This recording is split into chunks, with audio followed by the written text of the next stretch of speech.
Bienvenidos a Ahí. este tercer conversatorio sobre tecnología.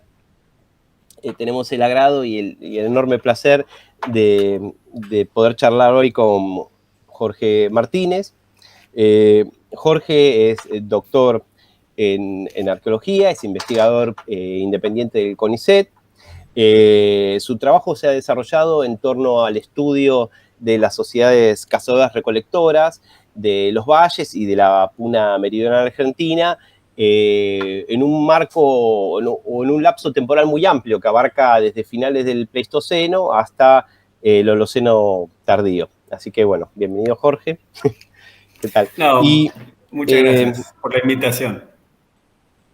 y ya que justamente hablamos de ese lapso temporal, a mí me gustaba, o me quedé pensando, viendo tu trabajo, repasando tus cosas, y la evolución de tu trabajo, ¿no? Desde no sé, desde tu tesis, qué sé yo, y el rol de lo experimental, el estudio, ¿no? Y tu foco en lo tecnológico. ¿Cómo ves ahora o hoy por hoy la, o cómo entendés la evolución tecnológica, el cambio tecnológico en tu área de estudio, ¿no? Para describirlo en grandes rasgos, ¿no? ¿Cuáles fueron los mecanismos más importantes o que pueden haber estado en relación a eso? Bueno, a ver, mi interés siempre apuntaba en el caso particular, ¿no? De cómo me inicio en la investigación en arqueología. Me interesó ir siempre hacia lo más temprano. Coincidió un poco esto en la llegada de Carlos Vasquero a Tucumán, concretamente mientras estaba en segundo año de la carrera. Así que bueno, fue muy de la mano, digamos, este interés mío y obviamente todo lo que se liga a Carlos en cuanto a experimentar, hacer primeras experiencias de talla, primeros análisis, ¿no? En tipología y abordando incluso contextos patagónicos en un principio, de la zona de Lago Posadas, ¿no? Cerca de Cerro de los Indios y esta zona en donde hice casi, te diría, mis primeras campañas antes que abordar ya sistemáticamente, ¿no? Mi trabajo aquí tanto en la Puna como en los valles. Y a ver, yo creo que, bueno, si hablamos de cazadores-recolectores y de tecnología, bueno, el planeta de lo que hace a la piedra tallada es, bueno, creo la principal vía de entrada, no la única. Hoy en día todo lo que hace a paleogenética también está marcando bastante la agenda, ¿no? De las investigaciones sobre cuestiones que tienen que ver con poblamiento, con posibles corrientes migratorias, sobre la ocupación de distintos espacios ecológicos. Pero bueno, me parece que cuanto mayor cantidad de líneas, ¿no? Confluyan en este abordaje, bueno, cuanto más multivariado en definitiva sea esa mirada, qué mejor.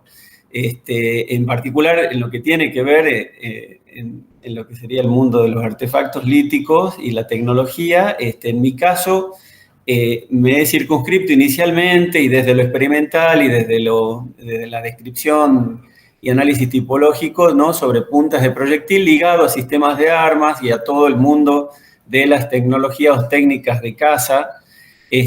Así que he visto principalmente un poco la beta de seguir esos cambios que han sido abordados, bueno, por Hernán mismo, desde múltiples puntos, vos, Marcelo, desde todos, digamos, estas otras miradas, ¿no? Desde la mirada más de los cladogramas, y de formas de entender, en definitiva, no solo justamente estos primeros estadios o estas primeras manifestaciones tecnológicas, y en particular que hace apuntas, sino que de alguna manera se puede rastrear, creo yo, y las puntas de proyectil en particular permiten ese rastreo en cuanto a esta suerte de implementación de distintos sistemas de armas, en cómo el emplazamiento y el hallazgo, ya sea en superficie o en estratigrafía, de estos conjuntos líticos y esta categoría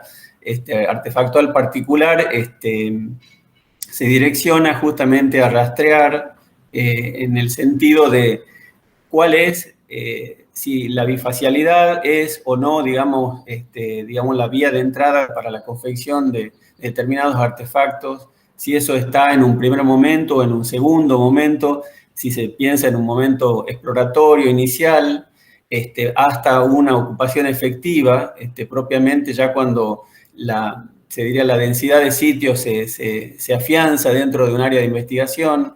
Estos aspectos, bueno, muchas veces se correlacionan con otro tipo de artefactos que también pueden seguir de alguna manera o no esa evolución, y cómo en definitiva el diseño de todo lo que hace al toolkit, ¿no? de estos grupos, sea que hablemos del Holoceno temprano, del medio, del tardío, me parece que, bueno, en una cuenta larga es cuando uno más provecho creo que toma dentro de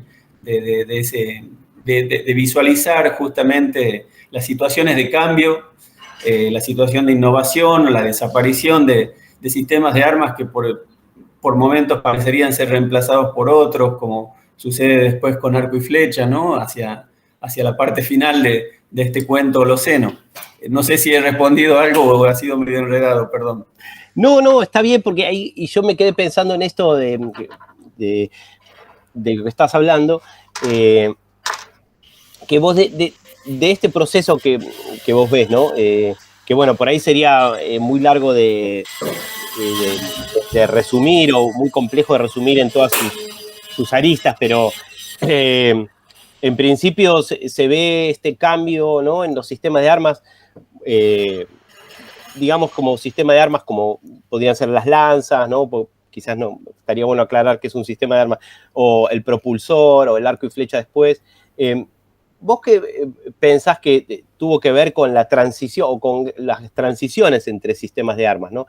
¿Qué proceso pensás que quizás es más relevante desde tu experiencia o en el área que vos trabajás, en la zona de la Puna Meridional, para explicar la transición entre estos, ¿no? Entre estas tecnologías?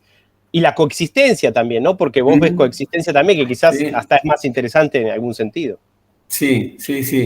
Mira, para ejemplificar un poco eso, se me viene, digamos, lo que hice desde el punto de vista experimental con Oran Fleckenheimer, y en cuanto a la experimentación de los diseños de colas de pescado del tamaño mediano versus los de tamaño grande, y cómo, si bien obviamente hay criterios, ¿verdad?, tecnomorfológicos que ascriben a un diseño particular, a un sistema de armas, digámoslo así, a grandes líneas, puntas de mayor tamaño se asocian a lanzas, mientras que puntas de tamaño mediano se asociarían a propulsor, básicamente. Bueno, en esto hay mucho discutido, mucho debatido, sobre todo para Norteamérica, para nuestro cono sur también, pero te quería decir un poco, o quería un poco dejar en claro esta suerte de bimodalidad que se presenta, que yo, digamos, tiendo a tender a ver, digamos, una situación por ahí intermedia.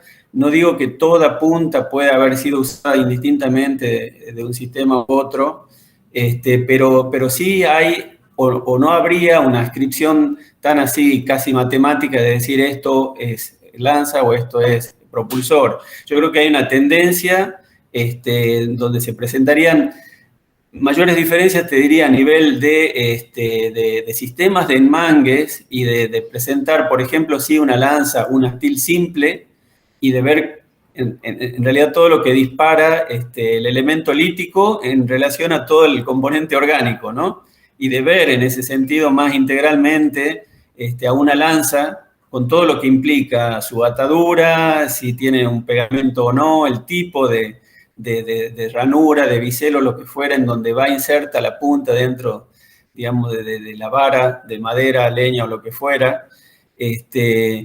Entonces, bueno, pensaba un poco en esas situaciones donde yo creo que hay claramente, para un momento, si se quiere decir, de exploración, como podrían haber sido estos grupos cazadores, digamos, que se asocian tanto a las colas de pescado, ¿no? De todo lo que hace el área pampeana, con todos los hallazgos que están empezando a darse, ¿no? En sierras centrales, algunos hallazgos aislados en NOA, todavía sin demasiado anclaje a lo estratigráfico, pero que está claro que hay una suerte de juego en cuanto al uso en simultáneo, en definitiva, de lanzas y propulsor. Eso es, digamos, un poco lo que yo creo que está funcionando y que a lo mejor sí hay situaciones que a lo mejor la topografía o la situación particular de un área que permita cazar a distancia con propulsor, ¿viste? Y eventualmente en otro momento o en otros espacios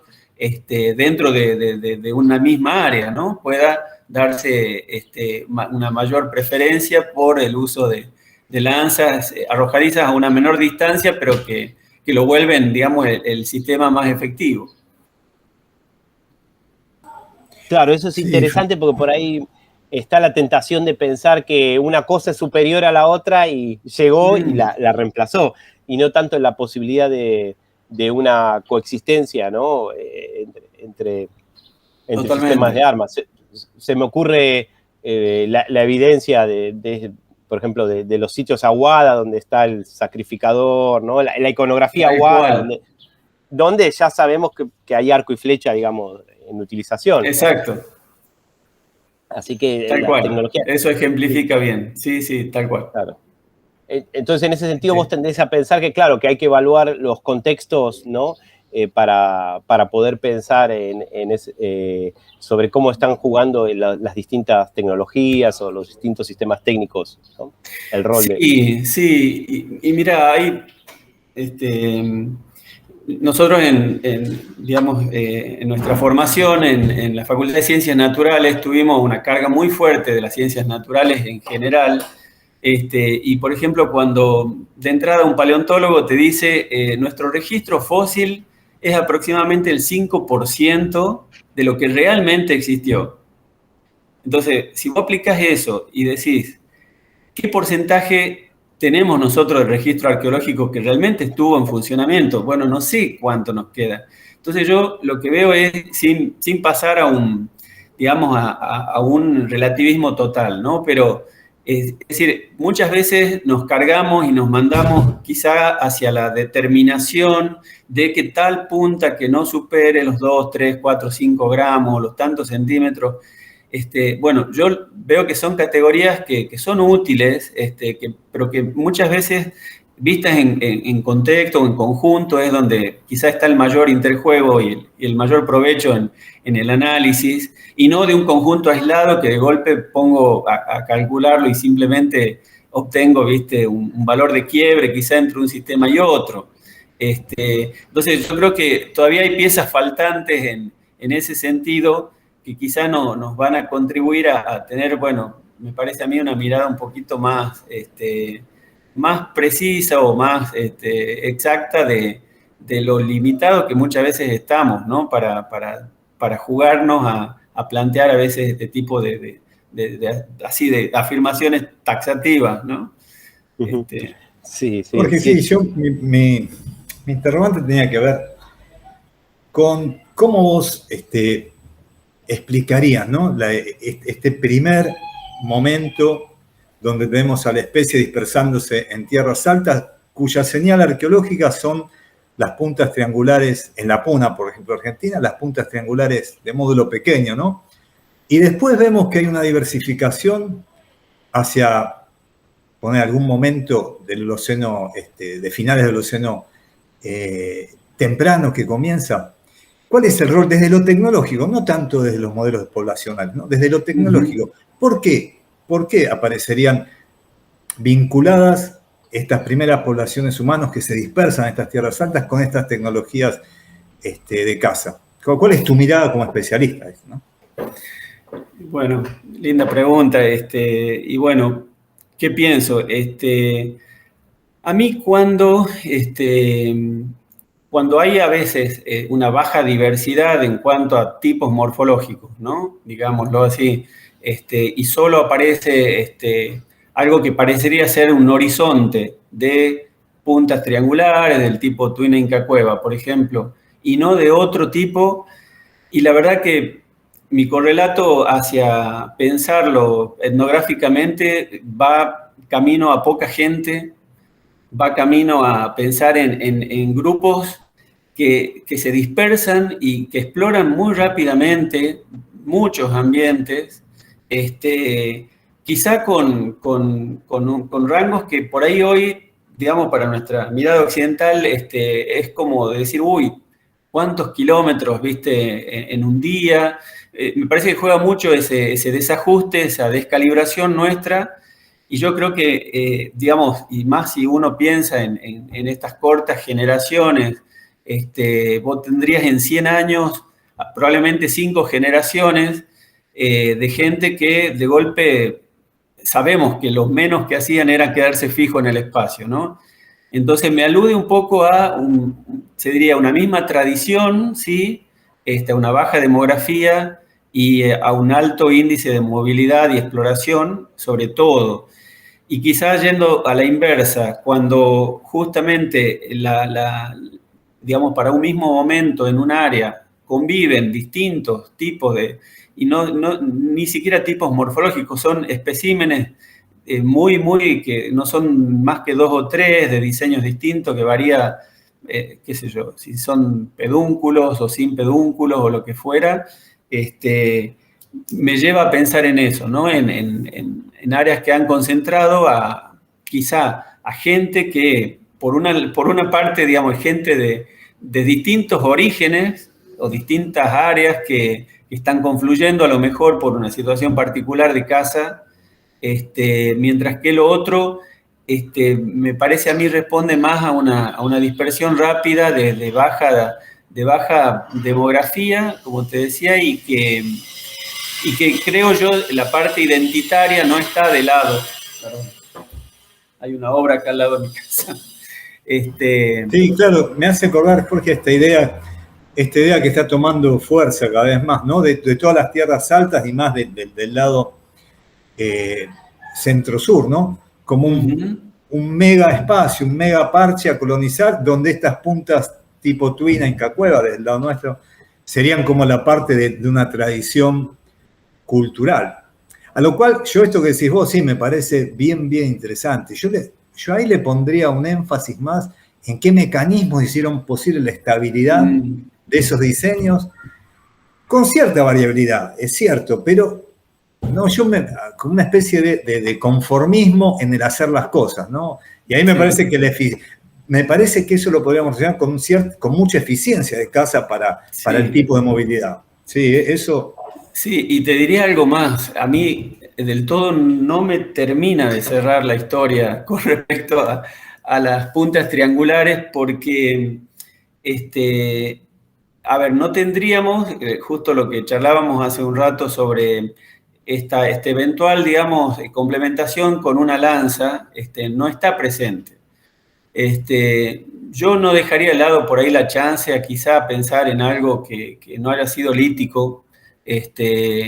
No hay tampoco nada que apunte ni a puntas de hueso, es decir, todo lo óseo como tecnología, al menos no estaría aparentemente siendo, digamos, confiable o viable de pensar, pero es un sistema que, es decir, el propulsor casi que obliga a cazar de manera colectiva, lo cual ya cuando uno dice baja demografía, y bueno, vos me decís, bueno, pero esta técnica requiere de un número de cazadores quizá interesante como para que se maximice, ¿no? el éxito de la caza.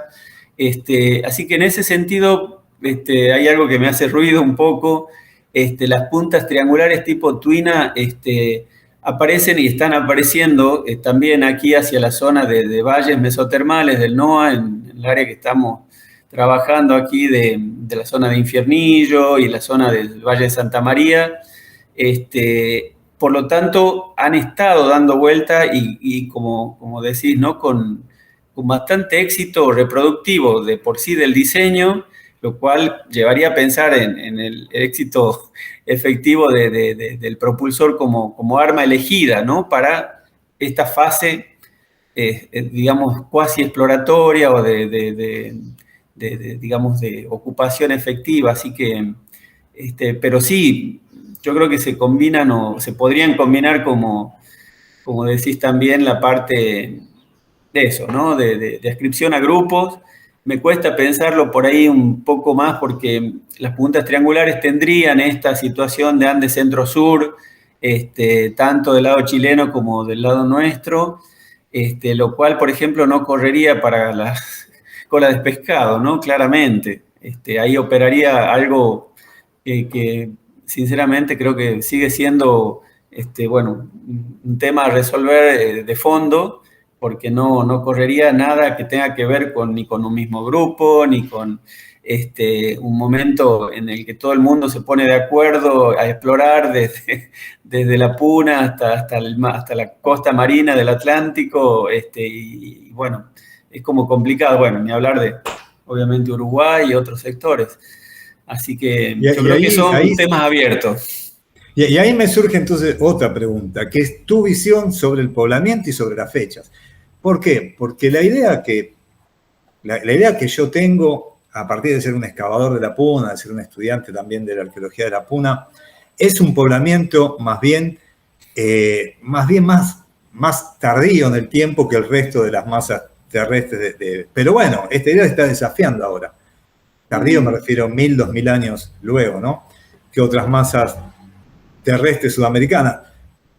¿Qué tenés como para aportar en eso, en esa discusión? A ver, me parece a mí que, antes que nada, creo que nos toca, me parece a mí, un momento bien particular e interesante dentro de todo lo que hace a la discusión en relación a lo que pasaba, te diría, 10 años atrás, ¿no? Si bien, a ver, todo lo que hace a las investigaciones en el nordeste de Brasil, ¿no? Con todo lo que hace al área de Piauí, que el equipo de Eric Boeda y compañía están planteando estas cronologías extremadamente tempranas para lo que sería, digamos, lo aceptado, entre comillas, para el poblamiento temprano sudamericano, lo cual, en términos cronológicos, es como que lo de Monteverde lo termina de encender un poco mejor, creo, aún las alarmas sobre los distintos estos sitios que estarían, y que yo creo que no les cabe la palabra de polémico, porque, bueno, creo que en ciencia no sé bien si es una palabra que tenga mucha cabida. Yo creo que son justamente contextos que nos llevan a preguntarnos y a desafiar justamente los modelos preestablecidos, y en ese sentido veo todo como altamente dinámico. Me parece a mí que no, o sea, creo que sería un gran error cerrarnos a pensar en cambios que a lo mejor estemos en la antesala de algo que de alguna manera nos va a seguir sorprendiendo. Este sitio, por ejemplo, nuevo, que tiene estas huellas humanas, ¿no? En Nuevo México, de 23.000 aproximadamente, bueno, marca, me parece a mí, o una pequeña lucecita de alarma en ese sentido, digamos, para una corriente, aunque sea de una bajísima o extrema baja demografía, pre-20.000, digamos, pre-máximo glacial, que yo creo que va perfilándose como una alternativa cada vez más confiable. Yo creo que en términos de trayectoria de investigación, Sudamérica, si bien ha tenido o tiene contextos, digamos, del Istmo de Panamá hacia abajo, que han encendido muchas luces y que se han ido, bueno, afinando por cuestiones de cronología, por meses que se están reevaluando, contextos que se están reevaluando. Me parece a mí que siguen manteniendo, bueno, me parece a mí, esta excitación sobre el dinámico panorama que nos toca, y que yo, digamos, no creo que para nada deba darse quizá como como una foto ya final bueno, la arqueología sudamericana, podríamos cerrar aquí, nadie podría ya seguir investigando sobre la problemática porque, bueno, está todo cocinado, me parece eso, sí que sería, bueno, un error para el avance justamente en esta problemática, ¿no?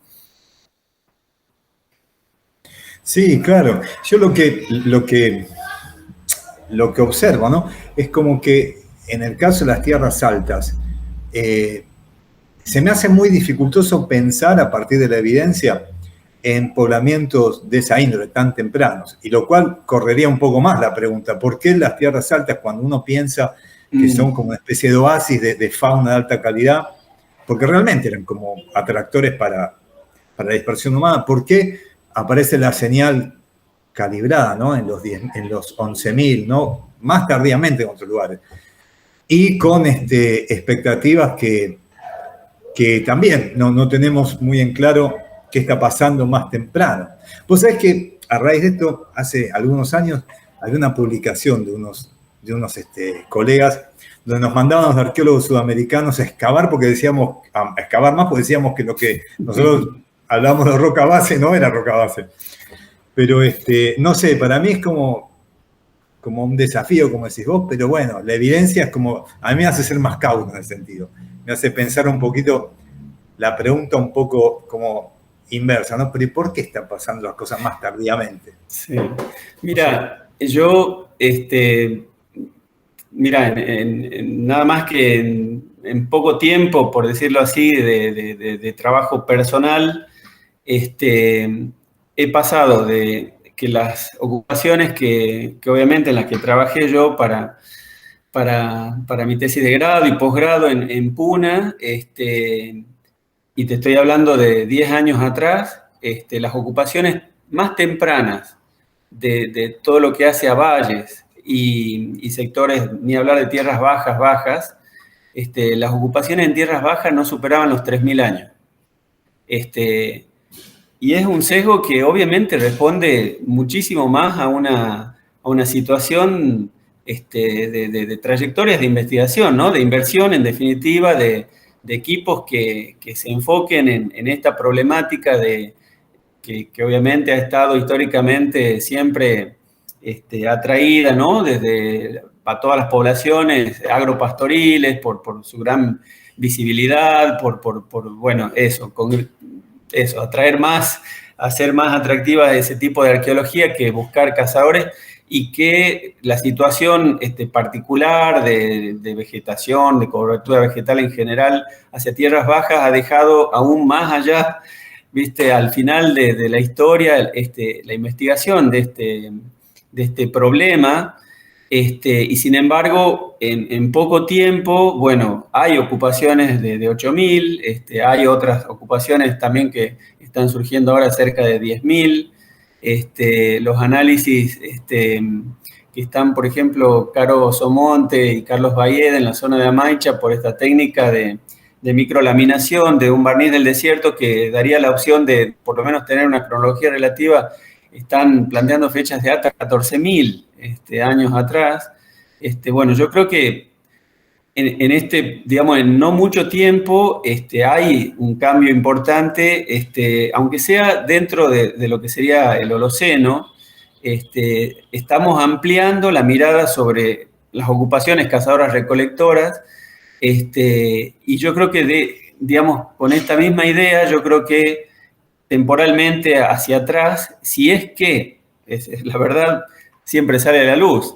Así que si es que hay ocupaciones previas, yo creo que es cuestión de tiempo y obviamente de búsqueda, ¿no? De equipos que estén enfocados en determinar cuáles son las claves tafonómicas, geomorfológicas que definan el por qué cada vez que se hace un pozo ciego aquí en el piedemonte de Tucumán sale un gliptodonte, pero a cada rato, ¿no? Entonces, nadie está buscando ese registro, pero está apareciendo de forma fortuita, que simplemente no es más que hacer un pozo hacia abajo. Entonces yo creo que en la medida en que quizá tengamos esa clave, no sé, se me viene hasta Atapuerca, digamos. Si no hubiese sido por esta trinchera del ferrocarril, nunca hubieran dado con estas galerías. Entonces, qué mejor si aún se piensa, digamos, en la posibilidad real, vista obviamente aquí seguramente con geólogos, geomorfólogos o ecólogos de por medio, de cuáles serían esas posibles áreas que quizá tengan estas ocupaciones relictuales y que son de por sí extremadamente escasas, ¿no? En términos de dispersión. Entonces, más aún con todo este ruido tafonómico y en un área de una dinámica que obviamente tiene, bueno, ni hablar de todo lo que es yungas, vegetación y demás que obliteran todo, ¿no? Sí, y aparte lo que tiene interesante es que dos cosas de lo que estás diciendo, ¿no? A mí me captan la atención de una manera fuerte, que precisamente los modelos de poblamiento que estamos en su mayoría, las líneas de dispersión o las rutas de dispersión no consideran tanto el poblamiento desde tierras más bajas hacia tierras altas. Y yo había pensado, que en su momento lo publiqué, en líneas de dispersión desde espacios de cotonos de tierras más bajas. Y precisamente son espacios que están sometidos a procesos de formación del registro y procesos de depositación de sedimentos de mayor intensidad. Entonces uno puede pensar que las tasas de depositación en esos lugares, claro que obliteran muchos de estos registros. Es genial esto que estás diciendo y los hallazgos que estás mencionando. Claro, sí. Me arriesgo a decirte algo, Hernán, en este sentido y en base a lo que estoy jugando un poco aquí a dos puntas, ¿no? En esta especie de transecto este-oeste y en particular Puna Sur con los valles. Casi te diría que quizá hay muchas cosas que de hecho, por dar un ejemplo, en el sitio Peña de las Trampas, en Antofagasta de la Sierra, bueno, tenemos contextos funerarios que los elementos acompañantes, bueno, son de lo más variado, desde valvas de moluscos del Pacífico hasta fibra vegetal, o sea, cordelería en fibra vegetal, que viene de la zona, digamos, oranense, de tierras bajas y bastante lejanas, por un tipo de palmera en particular. Y con esto quiero decir que el manejo en sí y el conocimiento empírico de la biología de palmeras, de cañas, de maderas que terminan siendo usadas en la puna, yo creo que ese conocimiento fino viene de gente que está obviamente conociendo su ambiente por ser gente que vive localmente en esa zona, que creo yo que incluso a nivel de técnicas de enmangue, de puntas de proyectil, que tengan pedúnculo, que tengan escotadura o que tengan lo que fuera, eso se está cocinando cerca del recurso de madera, del recurso vegetal. Y que sabemos que en este sentido la puna era un ambiente súper óptimo en cuanto a la diversidad y abundancia de recursos líticos, sin dudas, el paraíso de cualquier tallador, pero de alguna manera sin pólvora, porque no tenemos una vara que permita hacer una lanza. Entonces, la dependencia hacia las tierras bajas, en este sentido de arriba a abajo, lo hemos charlado en algún momento, el punocentrismo de decir, bueno, las ocupaciones están en la puna y todo se maneja desde aquí arriba, bueno, me parece a mí que hay que ajustar un poquito esa mirada. Me parece a mí que es, si bien la simetría en el corpus de información todavía desde abajo es muy, muy marcado todavía, yo creo que hay aspectos como digo, de quién mejor va a saber trenzar y hacer una fibra, una bolsa, una yisca o lo que fuera, si no es alguien que está pegado al recurso, ¿no? Más cuando no podés transportar esa fibra en estado bruto a la puna para confeccionarla allá porque llegó totalmente seca, deshidratada.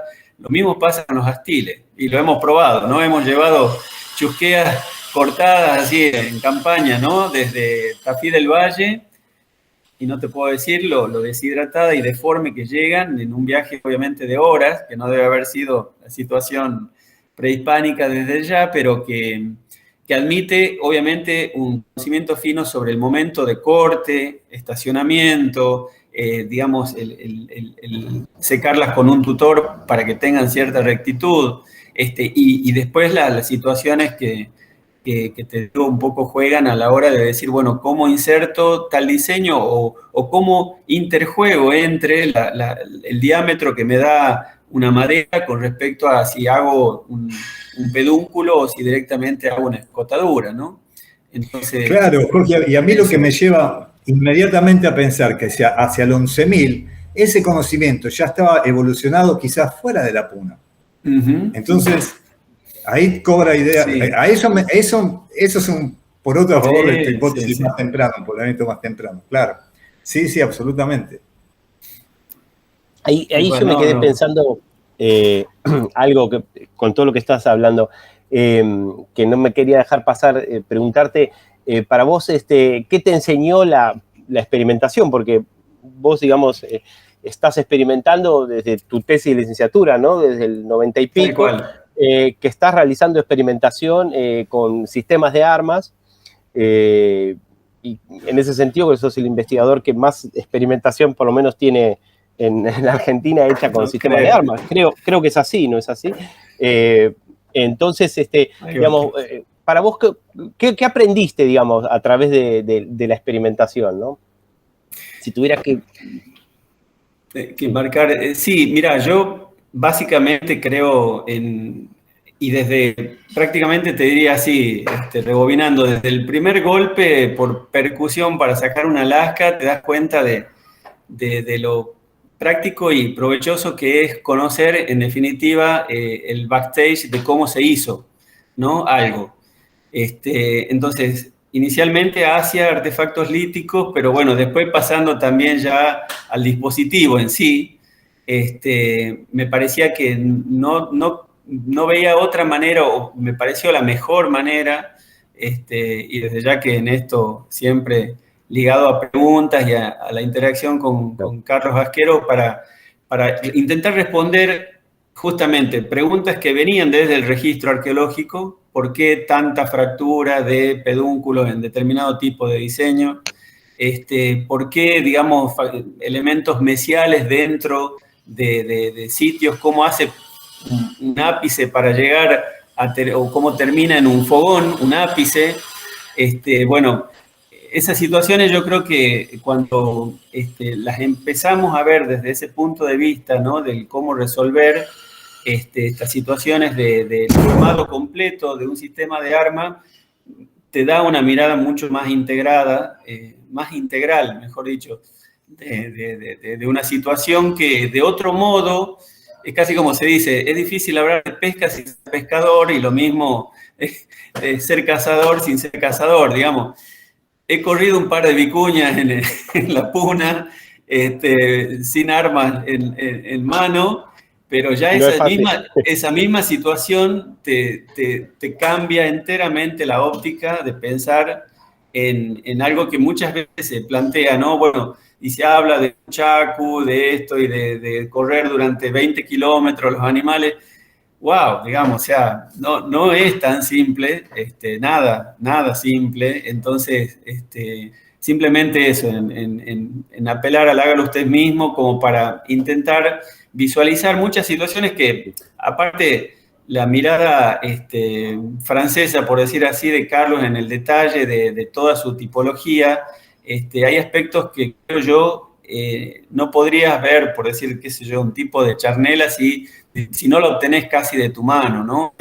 O muchas veces esa mirada fina, solo casi se podría llegar o se puede llegar a tenerla talla mediante, alguna experiencia que a uno, qué sé yo, a lo mejor sí, un video pueda enseñarte mucho, pero creo que experimentarlo, bueno, en mi caso era un poco lo que me entusiasmaba para disparar también muchas otras hipótesis sobre aspectos que mencionábamos, sobre situaciones del mangue y otras situaciones que por ahí no hacen a lo utilitario estrictamente, como por ejemplo la decoración, el por qué la decoración en un intermediario o en un astil, a qué otra faceta, otra esfera, ¿no?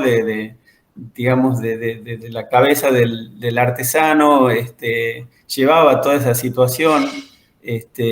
Bueno, hay creo que muchos aspectos que en definitiva se toman del registro y que desde la experimentación en definitiva toman, bueno, esa situación más justamente etnográfica, si se quiere, de la cosa, ¿no? Salvando las distancias, pero creo que por ahí iba un poco mi búsqueda.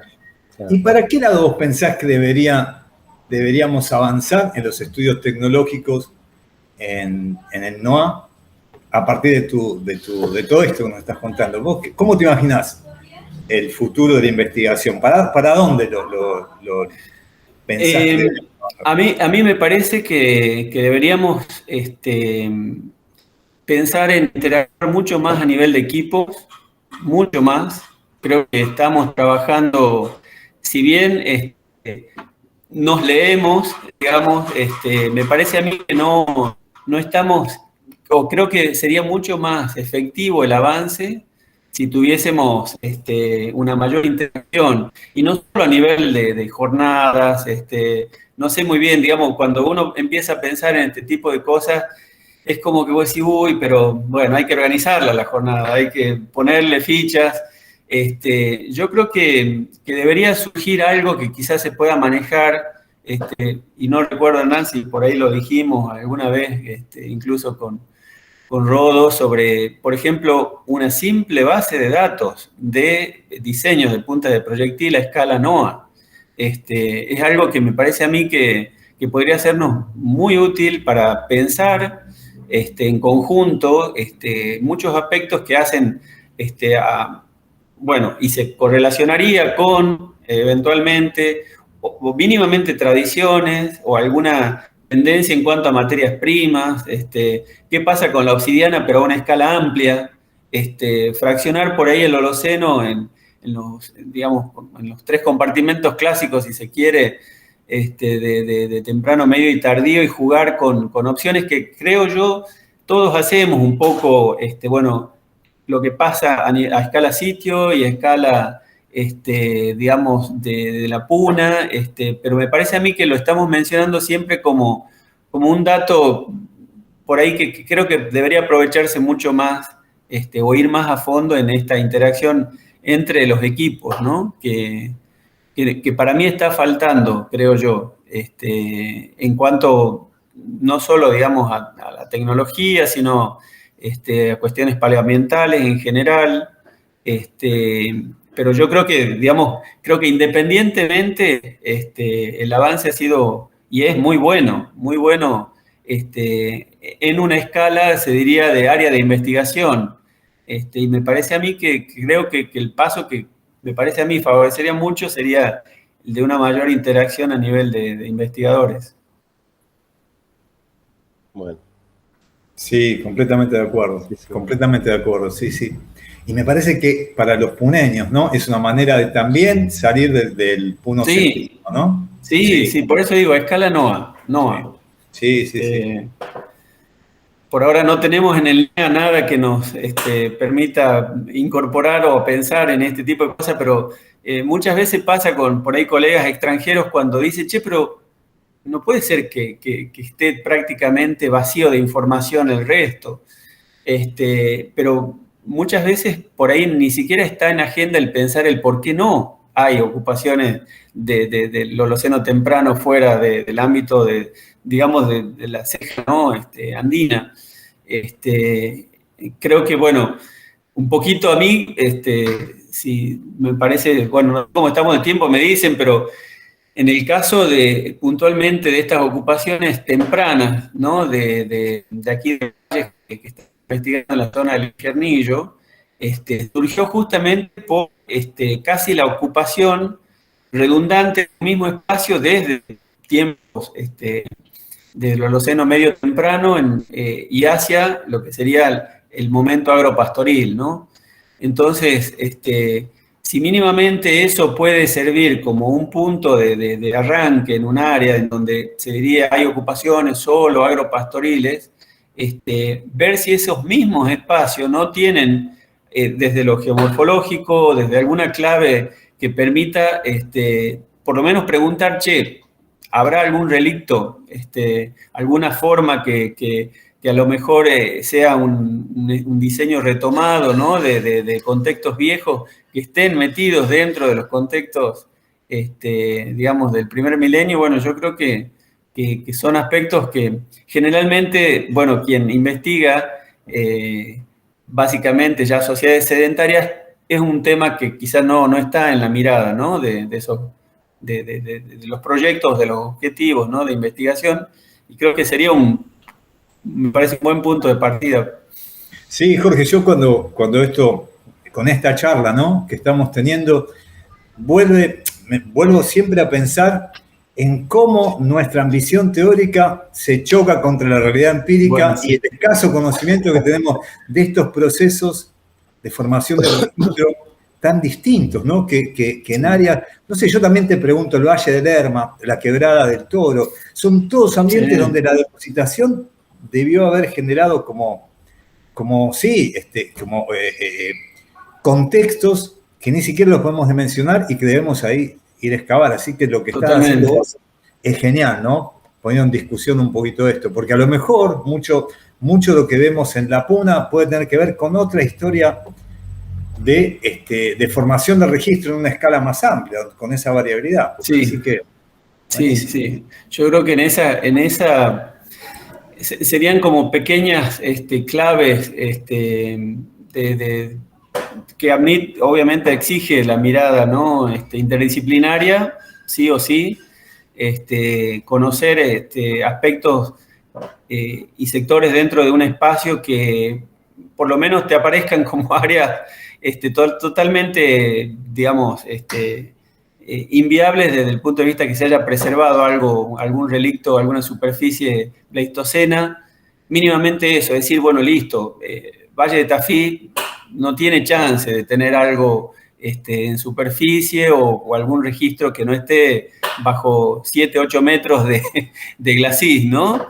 Y bueno, a lo mejor es momento de mirar justamente sectores de erosión, cárcavas, no digo de hacer reperfilados fuertes, pero hay situaciones que naturalmente permiten o permitirían, si se enfoca una determinada estrategia, ¿no? de búsqueda, alguna clave en este sentido.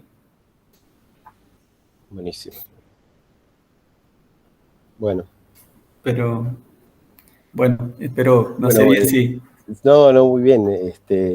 Bueno, Jorge, la verdad que te queremos agradecer mucho, muy interesante la charla y espero que, bueno, podamos seguir hablando de estos temas, de encontrarlos. Por supuesto, un gran gusto y sí, aquí dispuesto a cualquier otro momento como para charlar. Bueno, entonces mantenemos en contacto entonces. Bueno, muchas gracias. Nos vemos. Gracias a ustedes, chicos. Hasta luego, Jorge. Luego.